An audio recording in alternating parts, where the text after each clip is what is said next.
Hey guys, Jason here. Today's video is going to be a little bit different because I'm going to be going in depth on the differences between men and women. I'm also going to be talking about how reality in existence is actually scientific and combined with the physical world and the metaphysical world. It's kind of a long explanation, but we're going to jump right into it. All right, so what I mean by that. The world it consists of two realities. All right, one of the realities we have our society has had the tendency to ignore one half of our reality. I don't want to say there's two realities. That's a bad explanation. There's one reality with two sides. Okay, like a coin, heads and tails. And what that means is that we have a physical world, and then we have a metaphysical world. And the metaphysical world is the one that we've been ignoring for so long. We don't fully understand it. And even the people that do understand the metaphysical world still don't fully understand the metaphysical world. And we're finding out a lot of stuff within quantum mechanics and quantum physics that the rules in quantum mechanics don't follow the rules of the physical world that we once believed, right? Like things move faster than the speed of light in quantum mechanics. Quantum entanglement theory is actually one of the most bizarre thing. Einstein called it the spooky movement at a distance theory. I won't get into all the details of it, but what it means is when two particles become intertangled with each other and they split off, one spinning in an upward rotation, the other spinning in a downward rotation, they're paired. And so no matter what happens when, if you at any point, if you measure this one spinning in the downward rotation, wherever that one is in the universe knows that it's supposed to be spinning in the opposite direction. It knows. So information trap, how? It's the craziest thing in the world. There's other things like it doesn't seem to do, it behaves differently on how it's measured if you observe it differently. Things.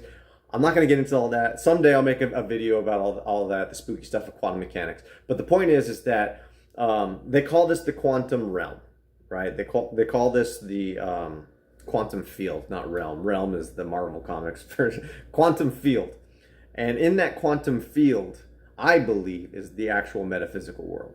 And that's my opinion. There's not really a bunch of physicists that say that, but I say that because of the reactions that we're finding in the world. Like, you can feel someone else's negative energy, right? Like when someone's in a bad mood, or you can feel someone else's tension, you can feel someone's happiness. When someone smiles at you, you smile at them. There's the connection that's there.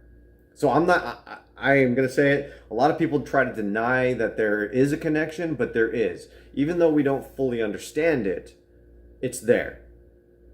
And the reason why I said the genders thing, now this is where it blows my mind, right? Because for some reason, we ignore this too. I don't get it.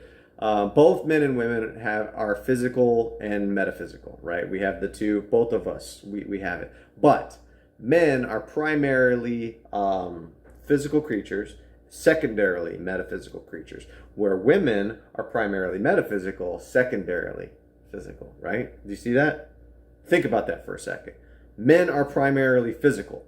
We love objects and things. Scars, cars, and guitars, right? We love stuff, gadgets and gizmos, right? We like looking at things. We are physical. But we're also metaphysical, right? We have our lucky jersey when we watch our sports team. Somehow that's going to help our team win. Women are primarily metaphysical, right? Think about it. I can't tell you how many times I've had astrology conversations of the horoscope and tarot card readings with women and horoscopes and all that stuff, right? I said horoscopes already.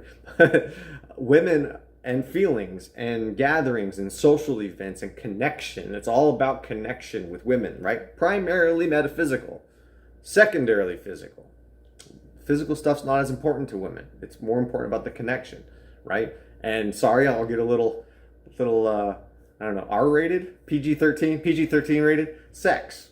I mean, come on. Guys are very physical sex. Women are very metaphysical. Women are about the connection, right? When it comes to sex. Men are all about the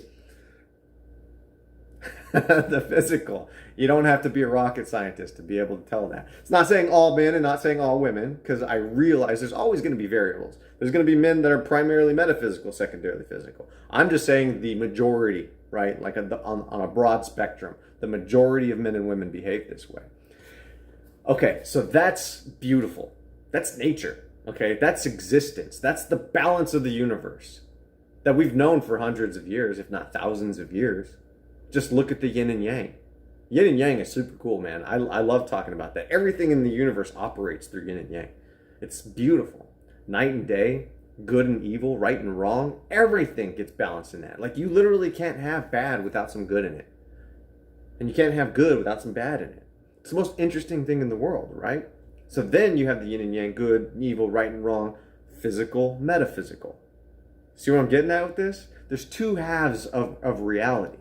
But we've been ignoring the metaphysical for so long. And since women are primarily metaphysical, it really feels like we've done them a disjustice, right? Women would call it, through the feminists and stuff like that, they would say that that we are not, I don't want to put words in their mouth, but essentially that they're not given a fair shot, right? I think that's the best way to phrase it. And a lot of men would argue that. It's like, no, we're giving you the fair shot. You just don't do things the way that we do them. Because men handle things in a physical world, because we're primarily physical. So we built this structure, this foundation, right? Because back before, I might be getting a little political here. I don't think that I'm talking negative about anybody, because I'm coming from a benevolent place, okay? The point is that back in the day, when women had, they were limited because of their menstrual cycles, before the tampon was invented. They were limited because of pregnancies. Like, I got pregnant and they had to stay at home with the kids. They didn't have control. But once the tampon was invented and birth control was invented, women had a little bit more free range where they could do stuff. Well, once they had that free range, enter into the business world, right? Or the agricultural world, or the entrepreneur world, whatever you want to call it. Well, that was a world that was structured for men. Not against women. It wasn't opposed to women. It was structured for men. You see what I'm saying? So everything that was done was based on men, on how they handled the situations. So naturally, when women tried to jump in, they're not going to fit in. You see what I'm saying? It wasn't discrimination. It was just that. So I think we've done a pretty good job over the years trying to adapt to it, right? Okay, well, come on in. But it's our share of problems, don't get me wrong, because men and women think differently. We just do. And that's the problem. That is the one problem that we can't seem to get over, is that we don't want to admit that men and women think differently.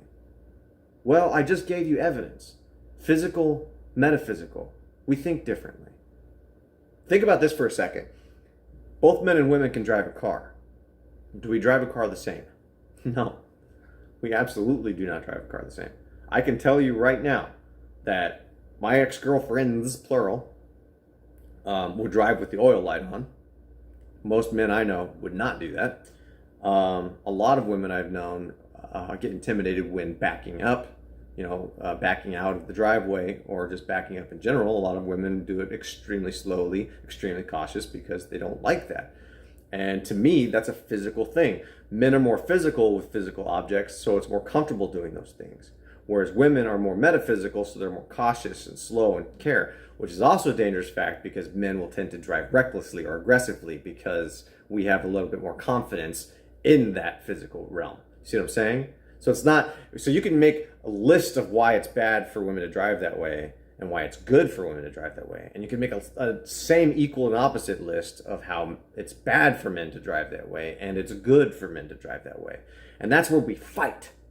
You see what I'm saying?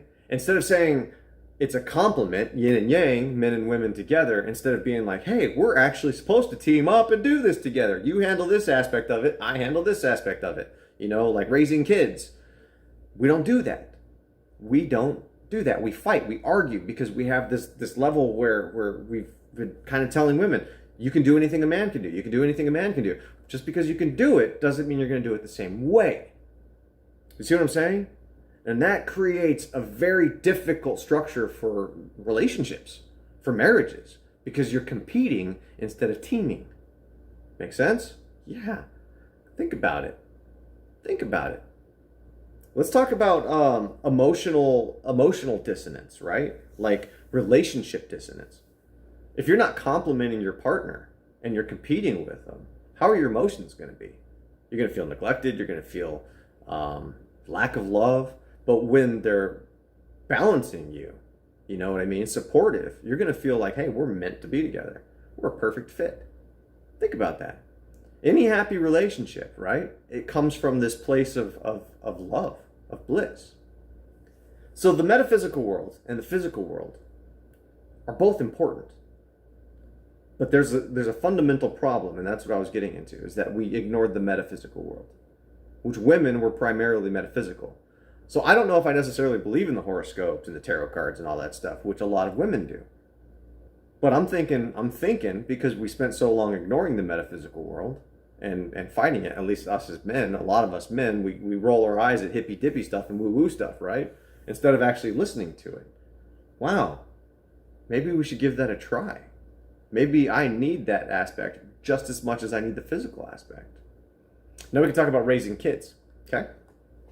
Let's talk about the way that, because I'm totally going to make a lot of feminists mad. I don't care. I don't care. A man and a woman is usually the family core, right? The nuclear family. But it doesn't necessarily mean it has to be a man and a woman. What it has to be, and this is all opinion here, okay? Full disclaimer, opinion. It has to be physical, metaphysical. Children need that. They need both. So that's why a single parent's not good. Not good at all. Because a single parent can't do both. They're going to primarily be one or the other. Because that's just how you were built. So if you team up with somebody in a partnership, I don't care if it's a homosexual partnership, a heterosexual partner, it does not matter. If you team up in a partnership, one of you is going to be more physical and the other one's going to be more metaphysical. Because that's the yin and yang balance now, right? Children being raised in this environment have proven to be healthier. There's been a lot of psychological studies, case studies, replicatable over and over again, that kids with one parent tend to be violent and go to crime and they lash out. But people with a structured family thrive better. They thrive. It's true. Think about a kid falling off of a bike for a second. I'm going to use kind of an example here because I was lucky. I did have my son's stepmother helping me all the years that I raised my son. So she was definitely the metaphysical aspect for my son, where I was the physical. And when her and I split up in my son's teenage years, me and my son struggled a lot because I was all the physical still and lacking the metaphysical, which if I knew then what I know now, probably would have been a lot easier, but I digress. So the story that I was getting back to is like a kid falling off his bicycle, and I'm picturing my son, is that the quintessential female, and not all females, I'm saying the quintessential metaphysical person is going to rush up and coddle. Yes? Which is a good thing. They're their baby, you know? They're there. Coddling. The metaphysical side's good. I myself, as a physical being, love the metaphysical side, that metaphysical aspect. When a woman kind of has that soft caress. I love that. Every single guy I know loves that, right? Just like the metaphysical side of a woman, or metaphysical side of a person loves the physical side, the rough, the tough, you know what I mean, the physical. It's we're built that way. So if a kid falls off the bicycle, going back to my story, a father or the physical tends to be a little bit more, hey, you got to get up. You got to get up. Yeah, you fall down, but get up. Yes, it hurts. Get up. Right? It's just a matter of, hey, the physical world's going to knock you down. You got to get back up. The metaphysical side's like, yes, you're going to get hurt, but I'm always going to love you. See what I'm saying? Those are two very important halves, people, that are very necessary for a child's upbringing. The father's not coming from a bad place, teaching them how to overcome adversity and get up and deal with pain. The mother's is not coming from a bad place, trying to protect them and never hurt them. It is when it's by itself, one or the other. If the man's just doing that all the time, or the woman's just doing that all the time, that can be damaging. Because that, I think honestly, that's why we have such a lot of trouble with a lot of these quote unquote, what do they call them, snowflakes, right? Or millennials. I roll my eyes at any of that. It's just because a lot of the children were coddled, right? They didn't have that physical aspect, the tough. And this, again, I'll just go off on another tangent too, where they say toxic masculinity. I don't like that phrase, because masculine is a very good thing as well. That's why a lot of women love that feature in men. Masculinity is a good thing, okay? I've had moments where I've had to stand up for my girlfriends, right? Or a dog was about to attack and I put my kid, my ex behind me, right? And I was the one gonna fight the dog. And it has nothing to do with women can do anything a man can do. It has nothing to do with that. It has to do with that I was a masculine, I'm more of a physical masculine person. And my ex was more of a metaphysical person. You see what I'm saying? It's a balance. Well, it's the same thing. It's like there were times like I have difficulty doing the metaphysical stuff in the love. It's like it doesn't come instinctively to me. And that's where my ex came in, right? So you can't be toxic masculinity because men are necessary. Physicality is necessary. That would be like toxic femininity, right? Like coddling children. That's not unnecessary because we need it. The children need that. It's the balance. Do you see what I'm getting at? It's the balance, the core.